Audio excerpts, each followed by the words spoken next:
नमस्कार शेतकरी मित्रांनो, मी जनार्दन वागरे. इस्रायल आणि जर्मन तंत्रज्ञानामध्ये आपलं स्वागत आहे. आज माझे मित्र शिर्डीहून आलेले आहेत. तर प्रत्यक्ष मी त्यांना जुन्या लागवडी, नवीन लागवडी, पारंपरिक लागवडी, आधुनिक लागवडी यांच्यामधला सगळा फरक दाखवून याच्यापेक्षा ॲडव्हान्स टेक्नॉलॉजी दाखवली की जिथे 2-2 झाडं लावता येतात आणि चांगल्या प्रकारे उत्पादन येतं हे त्यांनी डोळ्यांनी बघितलं. तर बऱ्याच अनुभवी लोकांचं आपल्याला मार्गदर्शन मिळतंय. तर मला असं वाटतंय की सरांनी पण हा पाहिलेला अनुभव सर आता आपल्याला सांगतील. सर, तुमचा परिचय द्या आणि प्रत्यक्ष तुम्ही काय बघितलं आणि कशा प्रकारे शेती केली पाहिजे हे शेतकऱ्यांच्या मुलांपर्यंत, शेतकऱ्यांपर्यंत पोहोचवा, म्हणजे त्यांना पण ही आधुनिक शेती करता यावी. हे तुमच्या तोंडून त्यांना सांगा, म्हणजे त्यांना समजेल. माझं नाव विलास हरिराम बाबळे आणि हे माझे भाऊ, बंधू आणि पुतण्या. तर आम्ही शिर्डीवरनं आलो खास नर्सरी बघण्यासाठी. इथं आल्यानंतर मी बघितलं की सरांनी जे तंत्रज्ञानाचा अद्ययावत वापर करून ज्याप्रमाणे शेती फळबागा ज्या डेव्हलप केल्या त्या खरोखरी उल्लेखनीय आहे. आज आपण समजतो की एका झाडाच्या बाजूला 2 फुटाचं दुसरं झाड लावलं तर एकात एक येऊ शकतात ते किंवा त्यांची वाढ खुंटू शकते, पण असं काही नाही आहे. यांच्या याच्यामध्ये आम्ही बघितलं 2-2, 3-3 फुटावर एवढ्या सुंदर पद्धतीने यांनी झाडांचा विकास केला. आणि हा विकास करताना मला असं वाटतं की यांनी आधुनिक तंत्रज्ञान जे आहे टेक्नॉलॉजी, त्या टेक्नॉलॉजीचा यांनी वापर केला.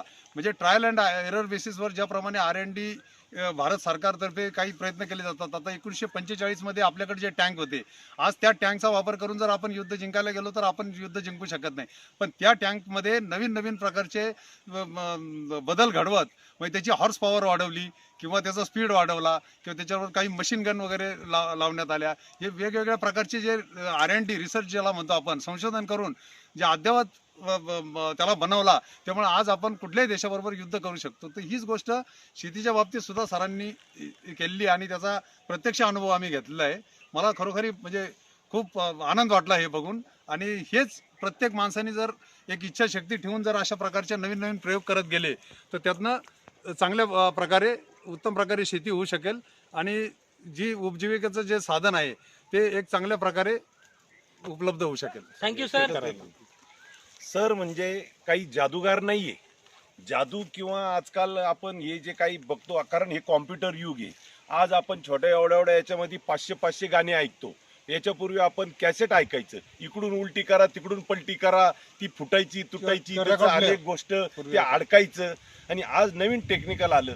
तसं सर हे समयाचे जादूगार आहे. बरोबर आहे. कारण आज समयाची ही मांग आहे का आज तुम्ही हे वाढून त्याचं उत्पन्न वाढवा. आणि हे सगळ्यात सुंदर इथं आल्याने खूप आनंद वाटला, मनालाही समाधान वाटलं. संशोधन आमचे वार्ताहर मित्र पण थोडी माहिती सांगतीलच.